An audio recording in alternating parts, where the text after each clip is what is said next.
Name is Claire Mitchell. I am 30 years old, and I make a living predicting worst-case scenarios for a fintech company in Denver. But nothing in my job ever prepared me for the 10-second voicemail that blew up my family.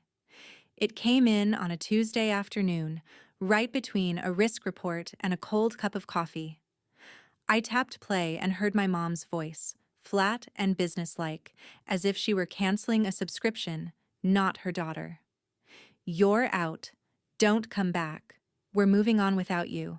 No explanation. No emotion. Just a verdict. For a second, I just stared at my phone, feeling my heartbeat in my ears. Then the part of my brain that spends all day locking down other people's money quietly kicked in. I didn't call back. I didn't argue. I typed one simple text. Okay. Then I moved on first. I logged into the family LLC I had built from scratch, the one holding our rental properties and the new triplex we were about to close on, and I locked every permission that had my name on it. No more deals signed with my credit. No more transfers without my approval. Then I called the real estate agent and pulled myself out of the house deal they were counting on. House deal? Canceled. Finally, I froze the retirement account structure I had set up for them so nothing could be changed or drained behind my back. By the time my coffee was finished, so was every easy road they thought they had through me. I figured that would be the end of it.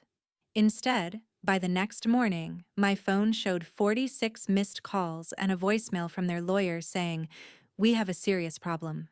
I actually laughed when I heard it and typed my reply, because they had no idea the problem wasn't me being gone, it was what I took with me. Stay with me until the end, and you'll see how one cold voicemail turned into a family revenge story where the person they tried to cut out ended up holding every last card. The next morning, I woke up to my phone buzzing itself toward the edge of the nightstand. For a second, I thought it was my alarm. Then I saw the screen. 46 missed calls. Mom, Dad, unknown numbers. One from a law office I recognized. The latest notification was a voicemail from their lawyer. I put in my earbuds and hit play while I started the coffee machine. "This is Evan Coleman, counsel for Mark and Diane Mitchell. Claire, we need to talk. This is serious? Please call me back as soon as possible." His voice was tight in that way lawyers get when they realize their clients left out important details. I let the message end and stared at the wall for a moment, listening to the coffee drip. My phone kept lighting up as new texts came in. From Mom. "Claire, this is just a misunderstanding. Call me. We need to talk." From Dad. "Kiddo, whatever happened, we can fix this. Please call us back." Another one from Mom. "We didn't mean it like that. We were upset. Come home so we can explain." Funny, I thought, because yesterday there had been no confusion in her voice at all. "You're out. Don't come back. We're moving on without you." That had sounded pretty clear to me. I scrolled, half expecting to see Brooke's name somewhere in the flood. Nothing. Not a single text or missed call from my little sister, who usually spammed our family group chat over the smallest thing.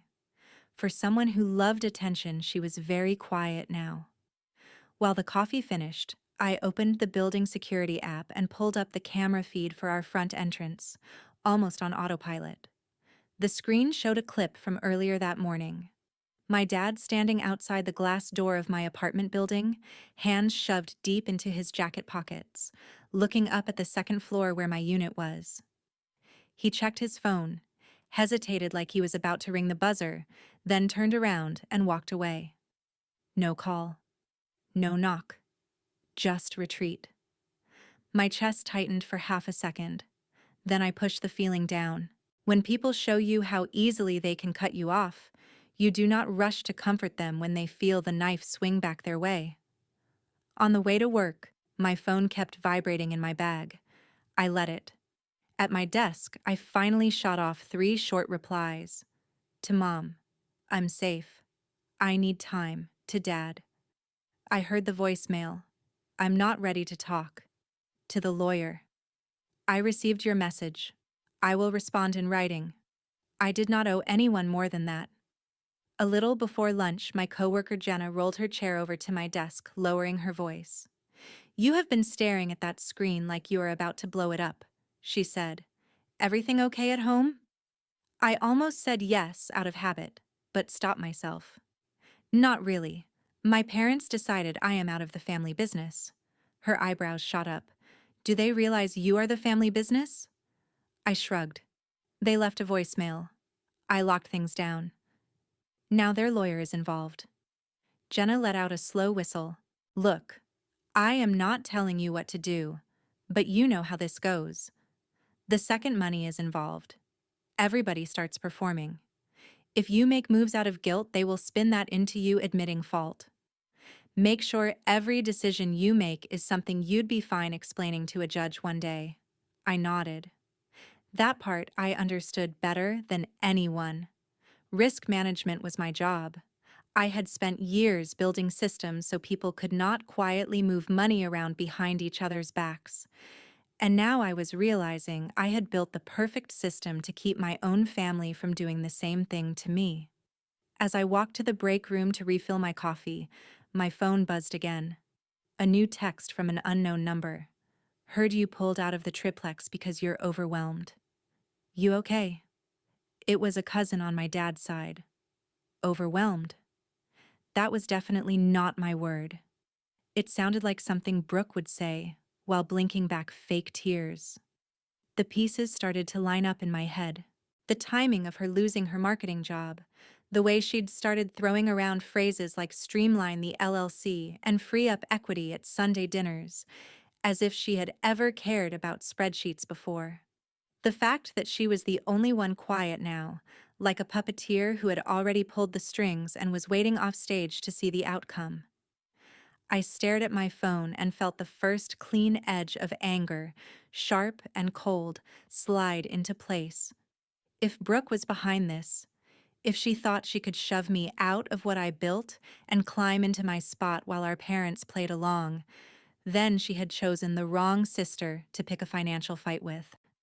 2 days later, I tried to pretend life was normal by doing something painfully ordinary. I went to the local coffee shop I always hit on Saturdays, the kind of place where the barista knows your order and the regulars talk about hiking and housing prices. I had just picked up my latte when I heard someone call my name. Claire. Hey. I turned and saw Tom Reynolds, one of my dad's old buddies from the garage he used to work at. He clapped me on the shoulder like nothing was wrong. Heard about the triplex? He said, lowering his voice like he was about to share a secret. Tough stuff. I frowned. What about it? He winced. Just what your mom and Brooke were saying in the family group chat. That you pulled out because work pressure got to you. That you were overwhelmed and it was not a good time for you mentally. He said mentally the way people do when they are afraid to say breakdown. I felt my jaw tighten. Overwhelmed. There it was again. I forced a smile so tight it felt like it might crack. Yeah, well, you know how rumors travel, I said. Tom patted my arm, told me to take care of myself, and wandered off to the sugar station. I walked out of the shop before my face showed what I was really feeling. Outside, in the cold Denver air, I pulled out my phone and scrolled back through my messages. Not one call from Brooke, not one text. But somehow she was comfortable telling extended family that I was too unstable to handle a house deal I had practically engineered. That was not just gossip. That was groundwork. Sitting in my car, I opened my contacts and tapped a name I had not used in months.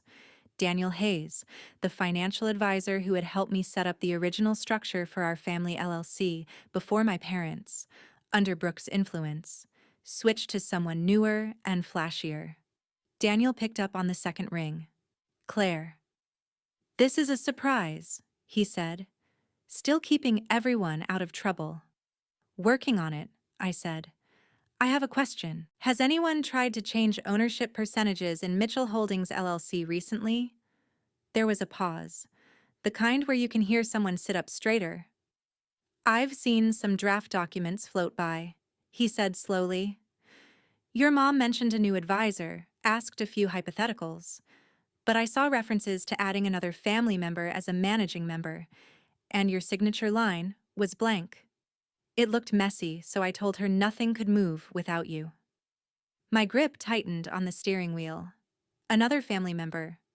Brooke. Of course. Did any of it go through? I asked. No, he said. The paperwork was incomplete, and frankly, questionable. But Claire, if someone is trying to backdoor their way into control of your LLC, you need to get ahead of it.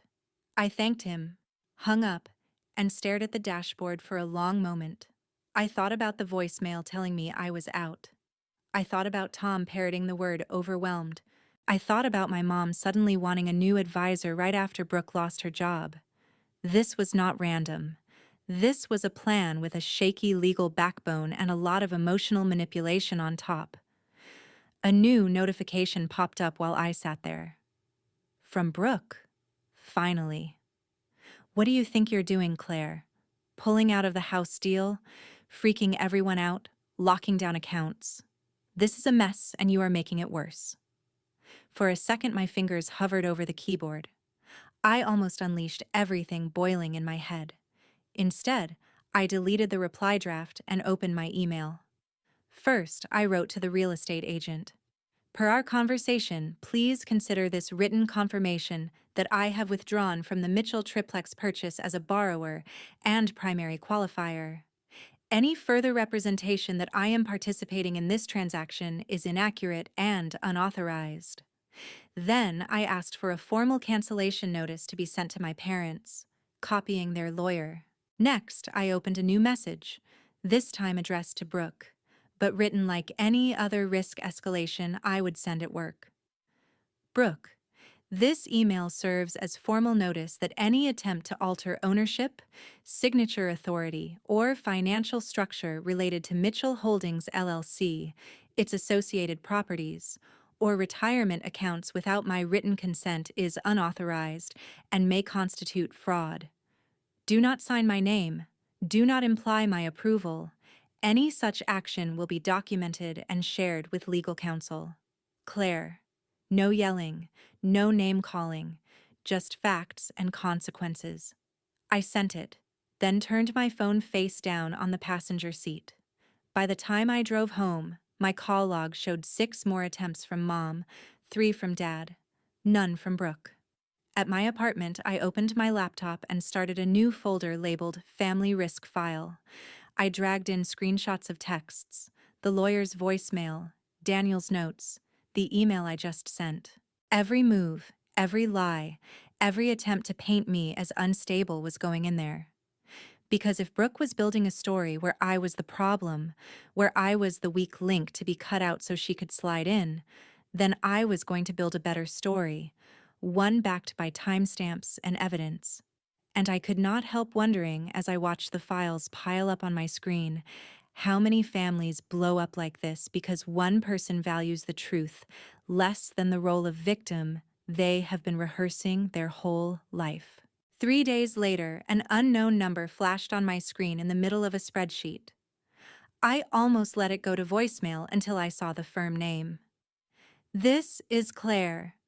Hi Claire, this is Jason Liu, your parents' new financial advisor, he said. I just need to go over some discrepancies in the Mitchell retirement structure. That word made me sit up. He explained he'd been reviewing the LLC and retirement accounts and had seen draft forms adding Brooke as a co-trustee or managing member, with my name referenced as approving changes but no actual signature from me. To be clear, Jason, I have not approved anything, I said. I haven't signed a thing since the day Daniel and I set it up. Jason sighed. I figured. Your family is under the impression you stepped away, and that these changes are what you want. The word overwhelmed came up.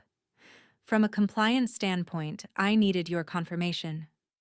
Treat every request as unauthorized unless you see my live signature, I told him. If someone claims otherwise, ask for written proof. You won't get any. After we hung up, my cousin Megan called. "Are you okay?" she blurted. "Because the way Brooke has been talking, it sounds like you are falling apart." I asked what exactly Brooke was saying. That you pulled out of the triplex because of anxiety? That you hoard control of the LLC? That you threatened to cut mom and dad off financially? Megan said. Now she's posting about abusive power in families. None of that is true, I said. Megan lowered her voice. I didn't think so. It doesn't match the Claire who paid for their roof. I just wanted you to know what was being said. Thanks. Screenshot if you feel like it. Otherwise, don't feed her audience. We hung up. A second later, an email thread popped into my inbox. Subject Mitchell Triplex Purchase Update. It was from our agent Susan with my parents, Brooke and Evan, the lawyer on copy. Quoted under her reply was Brooke's message. Susan, as we discussed, Claire has pulled out due to personal mental health struggles. We need to move forward without her. Please respect her limitations, Brooke had written, sounding so caring it made my skin crawl. Susan's actual reply was crisp. Thank you, Brooke. For liability, I'll need written confirmation directly from Claire and will pause the file for now. I started typing before the anger softened.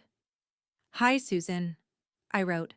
Attached is my written withdrawal from 2 days ago and the pre-approval docs. I am not exiting due to mental health struggles. I am withdrawing because I no longer consent to my name, credit, or income being used under the current family circumstances. Any other description of my decision is inaccurate. Thanks for pausing the file. Claire. I copied Evan and Jason, attached everything proving I'd been the driver from day one. Susan replied quickly to the smaller group. Understood. I will ignore Brooke's prior message and only act on instructions that come from you. A quiet email followed from Evan. Received. We should talk about next steps. That night, there was an envelope taped to my apartment door with my mom's handwriting. Inside, on lined paper, she'd written, "We love you. We were emotional. Please call us so we can fix this before it goes too far. Love, Mom." For a second, my chest hurt. I could picture her at the kitchen table while Brooke paced and cried, arranging the story. My phone buzzed again. Megan had sent a screenshot of Brooke's newest post. Sometimes the most dangerous person in a family is the one who controls all the money and punishes you when you don't obey. It said, healing means walking away from people who weaponize their power, even if they share your last name. The comments were full of hearts and you go, girl. I put the note from my mom next to my laptop and opened the folder labeled Family Risk File. Emails, voicemails, advisor notes, screenshots, all lined up in neat little rows. Up until now, I'd just been shutting doors. As I watched the files stack up, I realized defense wasn't enough. If Brooke wanted to build a narrative where I was the villain, I was going to answer with something she couldn't spin, a simple, documented story that left her standing alone in the light. The next morning, while I was at my desk, my phone buzzed with a new text from my mom. Just 5 minutes. No arguing. Please. I stared at it. 5 minutes wasn't going to fix a voicemail that told me not to come back, but it sounded more like her than anything she'd sent in weeks. Call me, I wrote. She answered immediately, and I heard the faint speaker echo. Your dad is here too, she said. Hey, kiddo, Mark added. You wanted 5 minutes, I said. Mom exhaled. We messed up, Claire. Saying you're out, don't come back, that was extreme. We shouldn't have said it like that. You didn't, I said. You said exactly that. She went quiet, then tried again. Your sister told us things, she said, that you were planning to cut us out of the LLC, talking to lawyers about removing us from retirement accounts, saying you were tired of carrying us and wanted full control. She said you told her after dinner in the car.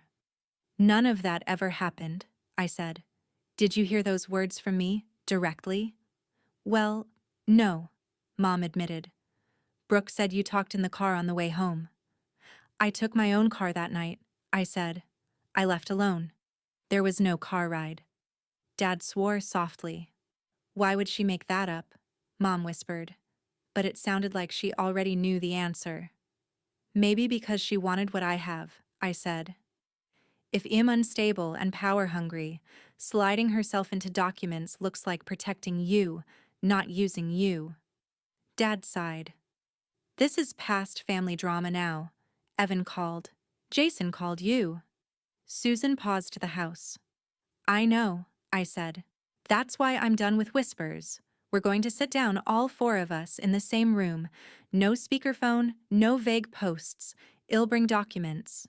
You bring everything Brooke told you. Then we see what survives. Do we have to involve lawyers? Mom asked. They're already involved, I said. The question is whether they see Brooke's story first or the evidence. When? Dad asked. Tomorrow, 6, at the house, I said. If Brooke won't come, that's an answer too. The next evening, I walked into my parents' living room with a thick folder under my arm. Same beige couch, same framed school photos, completely different air. My parents sat together on the sofa. Brooke perched in an armchair with a tissue like a prop. She wouldn't look at me. Thanks for coming, Dad said. I set the folder and my phone on the coffee table. Just so we're clear, I said. Nothing about this is off the record in my head. If anyone lies, I won't keep it here. Brooke scoffed. Wow, way to make this hostile. We're family. Then the truth shouldn't scare anyone, I said. Mom twisted her hands. Brooke, honey, tell Claire what you told us. No, I said. Brooke can speak for herself. Go ahead. Brooke rolled her eyes. I just repeated what you said, she snapped. That you were done carrying everything. That you were thinking of pulling your name off things. That you wanted full control of the LLC so you didn't have to consult them. And this was in the car after dinner, right? I asked. She nodded. Yeah, you were upset. You probably don't even remember. I opened the folder, pulled out a printed statement, and slid it over. That night at Harbor Grill, right? Check the timestamps. Mom's eyes moved down the page. Brooke's rideshare receipt to their house at 10:15. My gas station charge across town at 10:13. Different routes. Different cars. I drove myself, I said. You took a car alone. There was no car conversation. Maybe it was another night, Brooke said quickly. Before you say that, here's the only other time we all had dinner in the last 3 months, I said, flipping to another printout. That night you left early to meet friends. I stayed to pay. No private ride then either. Dad leaned back slowly. Brooke, he said quietly. She shrugged. Memory is weird, okay? I was trying to help. I thought she was serious about needing a break.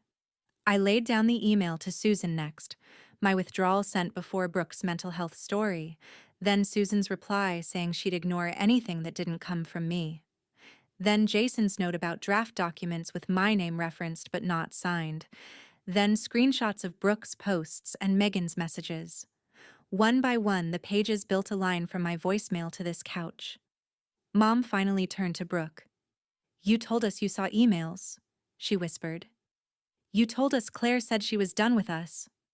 Brooke sat up straighter. So now you just believe her because she printed things, she said. She's always liked control. She's twisting everything to make me look crazy. Dad fixed his eyes on her. The truth doesn't fall apart when you hold it next to a receipt, he said. Yours did. Mom looked at me, and for the first time since that voicemail, I saw something shift. We always thought you could handle more, she said. We saw Brooke as fragile, so we protected her and pushed responsibility onto you.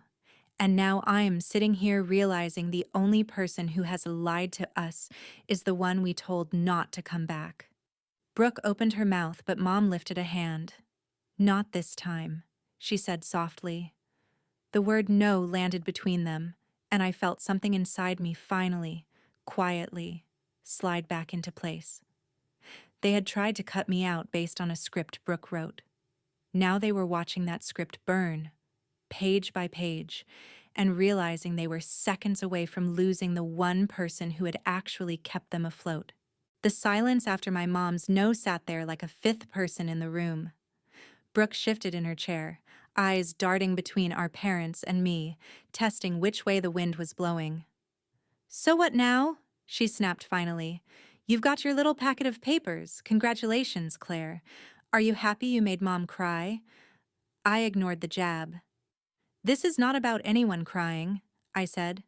"It's about consequences. You told me I was out.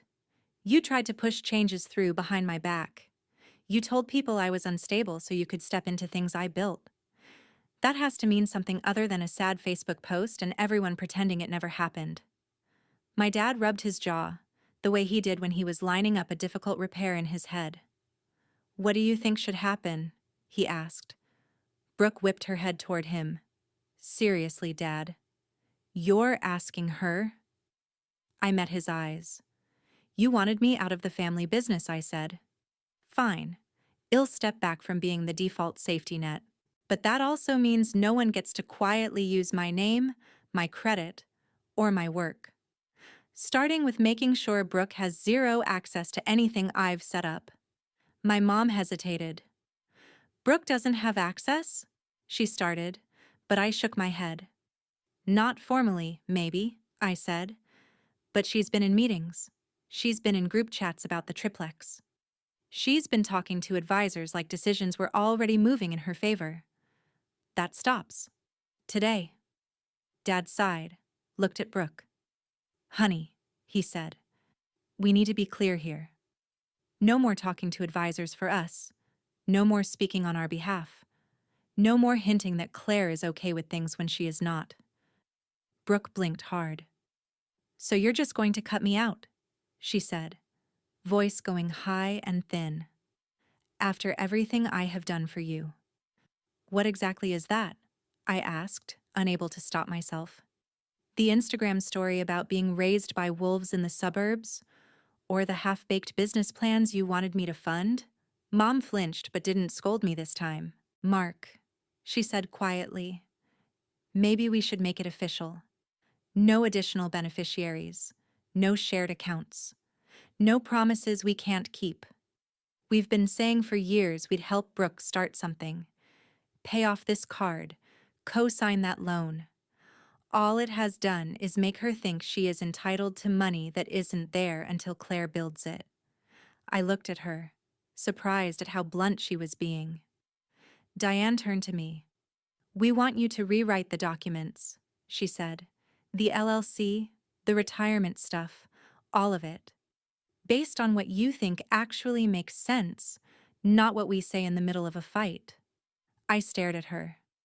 "You're asking me to take control again after you just told me to get out?" I said slowly. She nodded, eyes wet. "I'm asking you to do what you have been doing this whole time," she said. "Only this time with us admitting you know more than we do." Brooke let out a harsh laugh. "Unbelievable. You are handing her everything. You're punishing me because I told the truth about how she treats us." Dad looked at her steadily. "The truth would have held up against a gas receipt," he said. "Yours didn't. That is the difference." For the first time since Id walked in, Brooke looked genuinely shaken. Her eyes flicked to me, searching for some old version of me who might offer a lifeline. I didn't. Mark took a breath. "Here's what we're going to do," he said, falling into the firm tone he used to use at the shop. "Claire, you and Evan and Jason figure out whatever it takes to make the LLC and the retirement accounts bulletproof. You and I remain the only managing members. Your mom is a beneficiary. Brooke is not in any position of control anywhere. If we help her, it will be from our own pockets, not by opening back doors into what you built." Brooke sat forward. "You can't just erase me like that," she said. "I'm your daughter too." My mom winced. "We are not erasing you," she said. We're stopping pretending money we don't have is going to fall from the sky because we put your name on something Claire made. If we ever help you, it will be because you have a real plan, and we can actually afford it, not because we feel guilty. Brooke switched tactics so fast it made my head spin. Fine, she said, tears welling up. Then let me prove it. Claire, give me a small role in the LLC. Let me do social media or something. Let me show you I can contribute instead of just taking. It was almost impressive, the way she slid from outrage to pleading to the angle that made her look the most reasonable. A year ago, I might have fallen for it.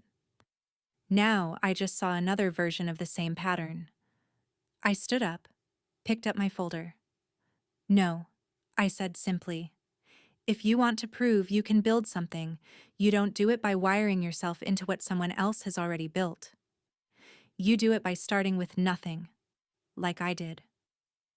My mom looked between us. Claire, isn't that a little harsh? She asked softly. I shook my head. Harsh was being told I was out and should not come back, I said. Harsh was having my stability used as a prop to get sympathy online. This is just boundaries, Mom. There's a difference. Brooke glared at me.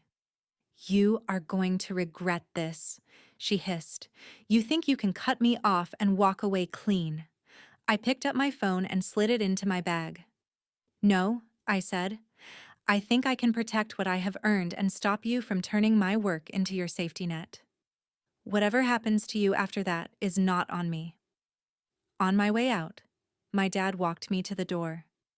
I am sorry, he said quietly. For the voicemail, for not asking you first, for letting it get this far. I believed what was easiest to hear. I nodded, feeling a complicated mix of relief and sadness wash over me. I know, I said.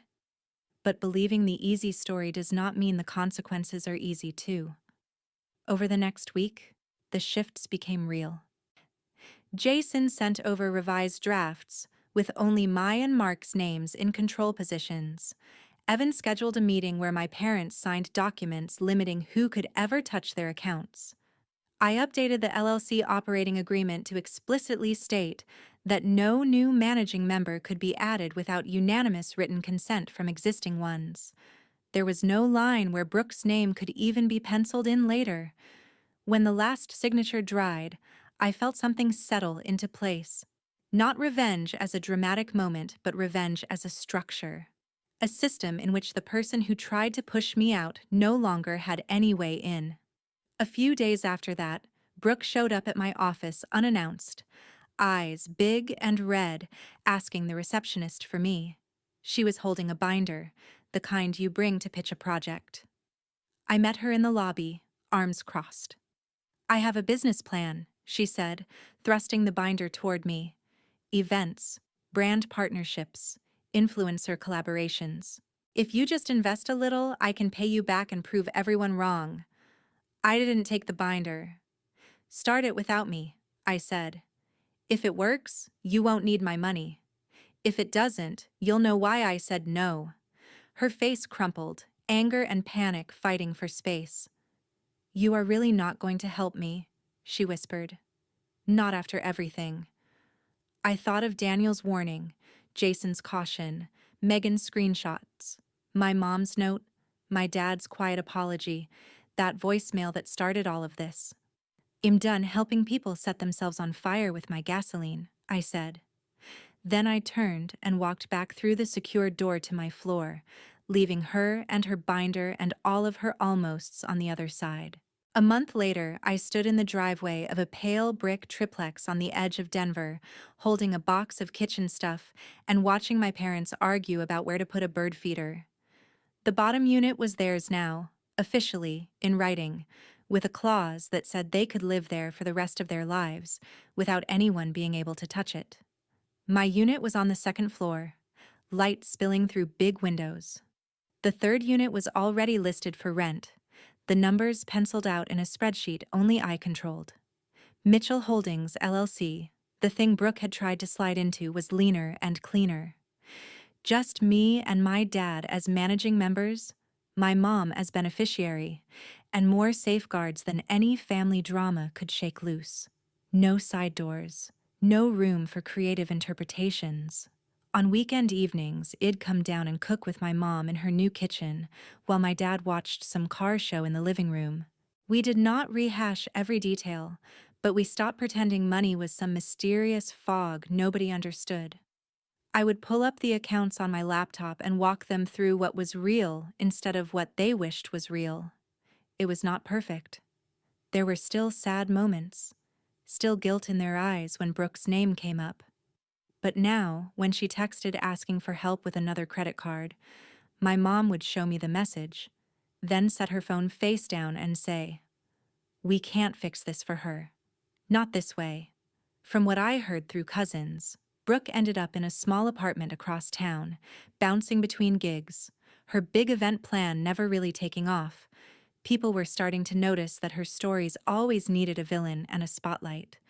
For once, I was not in either role. I did not sue her. I did not try to destroy her online. I did something quieter and, to me, sharper. I removed the leverage she thought she had and let her sit with a life that was hers alone, not propped up by my work. I was not angry anymore. I was clear. Clear that trust without boundaries is just an invitation for the wrong person to move in and rearrange everything. Clear that being the strong one in a family does not mean letting people weaponize your strength against you. If there is any lesson in all of this, it is that you can love your family and still refuse to be their insurance policy when they gamble with the truth. You can forgive without giving the keys back. And if someone ever tells you you're out, don't come back. You are allowed to believe them. Step back and ask yourself a harder question. What do I stop giving them access to from this moment on? Maybe you have your own version of this story, a time when someone used your loyalty like a credit card with no limit. If you do, I hope you learn faster than I did that saying no is not revenge. It's self-respect, and sometimes that is the only thing worth protecting more than the house itself.